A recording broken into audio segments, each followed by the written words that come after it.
Now, 2 News Oklahoma Sports. Welcome into sports, everybody. Week 2 of the high school football playoffs here in Oklahoma. We have much to do and very little time to do it. Dan, you're bringing your fastball. Let's see it. Yeah, 67 okay. on the black. Yeah. Here we go. Oh, that's what's coming for you, folks. More than 30 win-or-go-home games involving Green Country teams tonight. Let's not get ahead of ourselves. Long way to go for baseball season. Victory tonight. You have the honor of practicing on Thanksgiving Day. That's the universal symbol that you've enjoyed a heck of a year. Yeah. All 5 Tulsa area teams in Class 6A1 trying to advance to the semifinals. We start with 2 iconic programs scoring off for the first time ever in the postseason. Bixby versus Union. Between them, 19 state championships, 10 for the Spartans, 9 for the Red Hawks. Bixby the heavy favorite in this one, and they get right to work. Opening drive, Carson Kirby going deep over the middle for Nathan Gonzalez, and we're playing the fight song 75 seconds into this thing. 60-yard tutty for Gonzalez, 7-0 Spartans. First Union drive already behind the chains on 3rd and 10. Skylar Moorman would be intercepted by, guess who, Dan? Gonzalez again. Boy. What a start to the night for the senior playing in his final game on Lee Snyder Field. Ensuing drive was all Jason Mole. Bounces outside for a gain of 35. He's quick. Beep, beep. He caps the drive with a short touchdown run. 13-0 Bixby there, 37-7 at the half, and 51-14 at the end of the night. 5 wins for Antonio Graham in season number 1 at his alma mater. 11-0 and on to the semis for Bixby. They are the one who knocks. Anything else? I got nothing else. Bixby, BA for you, buddy. Bixby's at the top, man. Everyone else is just chasing them. There's not much more that needs to be said. Yeah. Look, we want to be respectful to everybody. Yeah. But they are a heavy favorite for a reason. That's exactly right. Probably the game of the week in 6A1 featured one East Side school and one West Side school, and that would be Broken Arrow Mustang. They played early on in the year. Didn't have Jaden O'Neal from Mustang. There he is a difference maker. He already has Florida State symbol on the back of his helmet. Broken Arrow, though, aggressive to start. 4th down near midfield. Titan Hicks takes the direct snap, sees nothing up the gut, bounces it out. There you go. Finds a ton of space, 1st down, and then some. Later that drive, Octavian Roberson scores from 4 yards out. 6-0 Broken Arrow. After forcing another Mustang punt, the defense was on at the first part of this ball game. It's sophomore Corey Sango who takes the handoff, and he's going to go 39 yards to the house for another Tiger touchdown. Huge night in his playoff debut, 160 yards. How about this? The Tigers rushed for 376 yards.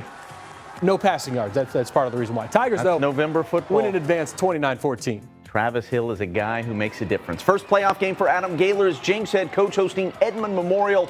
Trojans chasing gold ball number 19 all-time. KD Jones chasing all kinds of rushing records. Opening drive, second quarter. He's doing the heavy lifting. Here's several first down runs, and now off the direct snap, a 1-yard touchdown run. Trojans go up 21-0. 4 more touchdowns for KD tonight, now only 42 yards away from becoming the program's all-time leading rusher. Only 3 seasons at Jenks for KD. He'll probably get it next week. I would think so. Memorial puts together a scoring drive to make it 21-7, but how demoralizing must this be? Ensuing kickoff, Jalen Cato fields the pooch kick and knows exactly where to go with it. Down the sideline for a Trojans TD. Another busy night for the scoreboard keeper across the river. Trojans advance to the semis. Your final score, 60-28. Who do they face, Dan? Let's see. Great White North fans embracing the cold front in Owasso, hosting UConn. Drew Frankenfield slant over the middle to Tay Bethel. Look, tracking him down in space, touchdown Rams. But the star of the show was the Rams defense. Balls batted up. We have ourselves a tip drill, and we have an interception. Julian Carson, the sophomore, finding ways to make a play, takes it all the way back, dives in for the pick 6. We are far from over. Another pass intercepted shortly after. This time it's senior Carter Langendorfer, committed to OSU this week. Gets the pick 6 to add to his tally. Also huge, 45-7 to cap it off. We have a 4 East Side semifinal next week in the state's biggest class. It's going to be a fun doubleheader day after Thanksgiving. Let's go. Play it? We'll see. Let's go. All right, we're back with more. Not Friday Night Live, but close enough. Week 12, week 2 of the playoffs. More highlights next. Welcome back, everybody. Class 6A2 quarterfinals. The defending runners-up Muskogee visiting Putnam City. Third quarter, Dale Condit's Ruffers break a 14-14 tie. Marquise Chaplin getting loose for the 34-yard tutty, but the extra point no good. 20-14, that extra point would matter. The Pirates score to take a 1-point lead. Final chance for the Ruffers near the red zone. Case and Delgado intercepted. Muskogee season comes to an end, 21-20 the final. Welcome back, everybody. A Highway 97 state quarterfinal doubleheader tonight. One man Samson for the job. Tamajani, that's right, in Sand Springs and Sapulpa for us. Samson. Gentlemen, the salmon pants are on, and that can only mean playoff time. And I got a Highway 97 double feature for you tonight. It's Sand Springs hosting its 6A D2 quarterfinal against Piedmont. Sandites enjoying an 8-2 comeback season, a banner year if they can keep it going, and Tristan Birmingham is going to keep this pitch going on 3rd and goal in the home team's first possession to start the scoring. And that Piedmont triple option can be a double-edged sword. After driving all the way to the Sand Springs 2-yard line, Wildcats fumble the pitch on 3rd down, and on the ensuing field goal try, the Sandite D gets the block.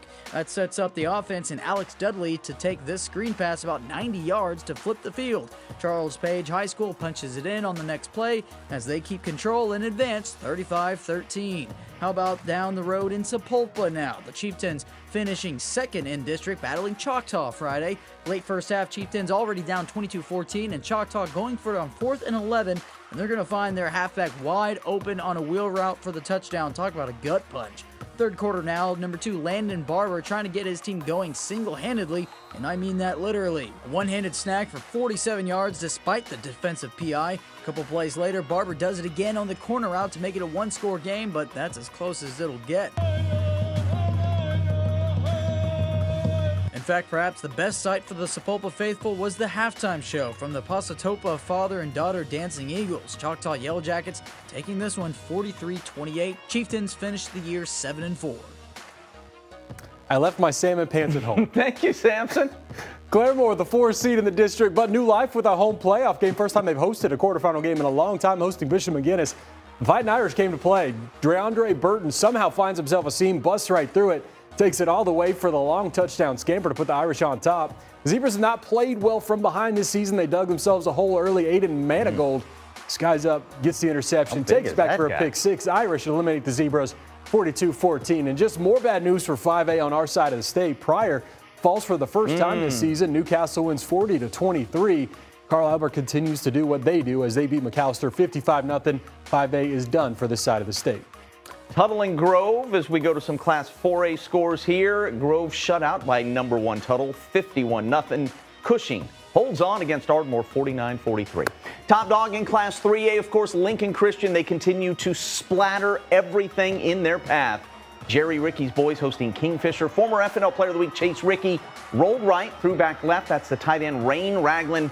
My man Rain had all kinds of room to roam. 44-yard touchdown for number 44. Lincoln scores 55 in this one. The Yellow Jackets score nothing at all. Make it 9 shutouts on the season for the Bulldogs. 9. That's a lot. The win streak reaches 40. No shutout here. A lot of scoring, actually. 3A quarterfinals. This was a good one. Cash Hall hosting Perkins trying. Perkins leads in the 3rd. Quentin Livingston, they hit on the quarterback, forces the fumble. Colin Darby jumps on it. Commandos take over. They quickly face a 4th down. Barrett Mullen to his sure-handed receiver. That, of course, is Carter Nathman. Slides under, gets the 1st down. Now in the 4th, Mullen again trying to find someone. Calm down, Dan. Let's stay steady with the camera. Throws it to the end zone. Alex Nathman there. Shout out the entire Nathman family. Sure. Casha ties it up, but a all. late 2-point conversion falls incomplete. Perkins Tryon wins 35-34. Great run for Inola. Ends in the quarterfinals against a tough Heritage Hall squad, 49-17.